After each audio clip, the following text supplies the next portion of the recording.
Halo semuanya, kembali lagi bersama gue si RY dan terima kasih telah mampir ke video gue.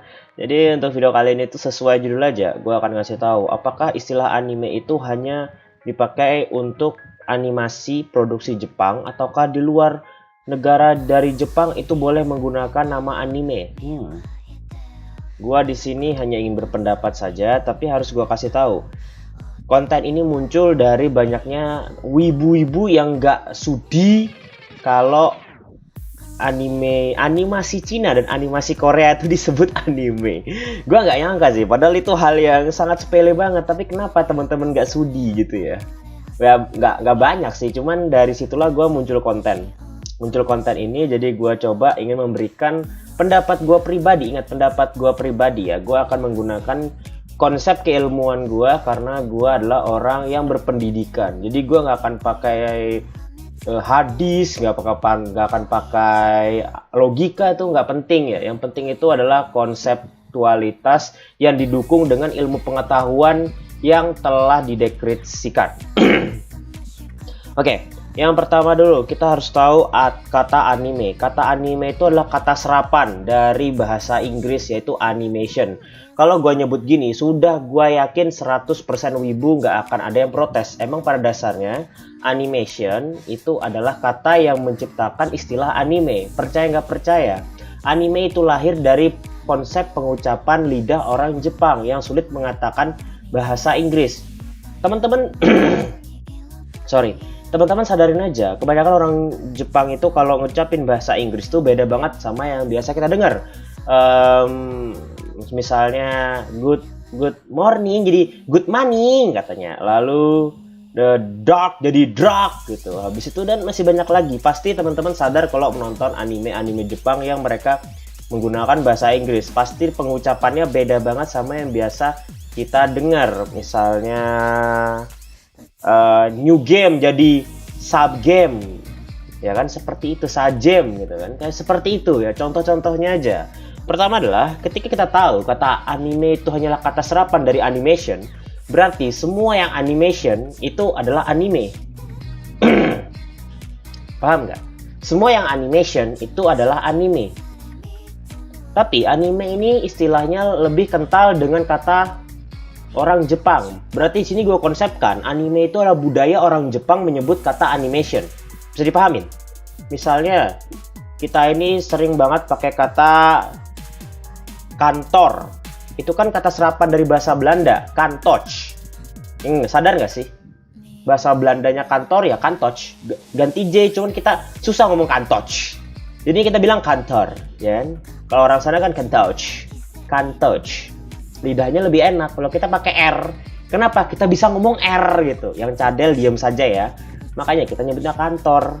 Dan budaya kita pakai kata kantor. Kalau misalnya orang Belanda pakai kata kantor, izinkan nggak? Ya diizinkan. Wong yang punya bahasa pertama mereka, kita ngakuin kalau itu memang bahasa serapan. Mau itu kursi, mau itu adil, itu kan sebenarnya kata serapan juga dari bahasa-bahasa di luar sana. Kenapa? Karena emang bahasa Indonesia itu bukan bahasa yang tua.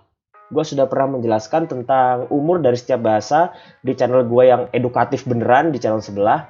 Bahasa itu tergantung dia mengambil kata serapan di mana. Jadi di situ gue bilang bahasa Melayu itu sama bahasa Jawa lebih tua bahasa Jawa. Bahasa Jawa dengan bahasa Sanskerta lebih tua bahasa Jawa dan lain-lain. Bukan karena diukur dari sejarah tapi diukur dari tingkat konseptualitas bahasa tersebut. Oke, kita kembali lagi ke kata anime. Kita tahu anime itu adalah kata serapan dari animation, tapi ini adalah budayanya orang Jepang untuk mengucapkan kata anime untuk produksi animasi mereka. Lalu, apakah negara luar itu boleh menggunakan kata anime? Jawabannya adalah boleh. Kenapa? Karena ada istilah di dunia ini bernama orientalisme. Apa sih itu bang, orientalisme? Bang, lu tuh ngejelasinnya pakai bahasa-bahasa orang-orang yang sering bolos sekolah doh. Gak usah pakai bahasa-bahasa orang-orang yang intelektual. Kami itu cuma ingin simpelnya aja, kenapa dipersulit? Ini yang bikin kenapa teman-teman tuh Indonesia nggak maju-maju, karena nggak ngerti konsep. Karena itu harus tahu konsepnya dulu. Jadi kata anime itu sekarang jadi kata orientalisme. Apa itu orientalisme? Teman-teman bisa nyari juga di Google, Wikipedia, dan lain-lain. Tapi di sini gue hanya menyebutkan orientalisme itu adalah kesamaan unsur. Ya, kesamaan unsur. Kalau anime itu unsurnya itu dia itu karakternya kayak gini, desainnya kayak gini, mukanya kayak gini, ceritanya kayak gini, maka dari negara manapun yang ada unsur-unsur tersebut itu sama namanya. Jadi kalau kita bilang anime Cina, oh anime Cina itu banyak waifunya, moe-moe, itu kan ada unsur dari anime Jepang. Jadi apakah kita boleh menyebut itu anime? Jawabannya boleh, karena ada orientalisme atau unsur-unsur yang bersatu padu. Ingat, bersatu padu, bukan sama persis. Ntar kalau gue bilang sama, jatuhnya nanti bilangnya gini, matanya lebih gede yang Jepang, waifunya lebih kawaii yang Cina, gitu-gitu kan. Akhirnya ya tetap berantem juga di kolom komentar kan, habis itu dikasih dislike, alah sok tahu lu bang, sok-sokan pakai bahasa-bahasa gini-gini, padahal lu suka coli gitu kan. Gila gua. Jadi itulah yang sebenarnya harus teman-teman sadari. Setiap ada yang namanya orientalisme dari sebuah bahasa, maka apapun yang punya unsur atau satu paduan yang mirip, maka itu memiliki nama yang sama. Contoh cewek cantik, standar cewek cantik di seluruh dunia itu beda, ya kan? Ada di sana, wah kulit hitam, cewek cantik. Wah, di sana hidungnya pesek, cantik. Wah, di sana badannya tinggi, cantik. Tapi ketika mereka diperlihatkan dengan suara Amamiya, Hanazawa Kana, Eimi Fukada, mereka bakal bilang cantik. Biarpun standar di negara mereka enggak. Bisa dipahamin kagak? Iya, pasti bisa dong ya. Apalagi kalau gue bahas Eimi Fukada, Anata Sora, Andrio Kita, Hitamito Naka, lalu Sasayama Ai, lalu Shion Utsunomiya, pasti kan paham. Pasti nanti ada yang bilang, bang diulang dong tuh nama-namanya. Ingat ya, saya tuh pecinta yang besar-besar. Jadi yang saya ucapkan gak ada yang petan-petan kayak lu suka. Oke, jadi apa sih kesimpulan dari yang gue bacotin sejak awal? Itu adalah hal yang sangat sederhana. Hal yang pertama yang sangat sederhana itu adalah kata anime itu sudah universal.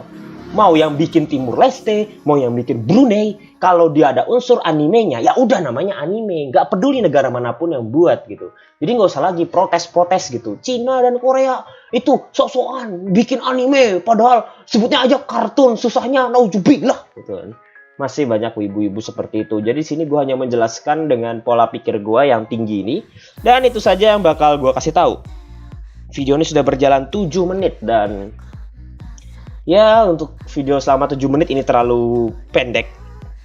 Sebenarnya bisa lebih panjang lagi, tapi karena nanti lu ngantuk, jadi gua akhirin. Oke, teman-teman. Terima kasih telah menonton video ini. Semoga teman-teman terbantu dan I'm CRY. See you next time.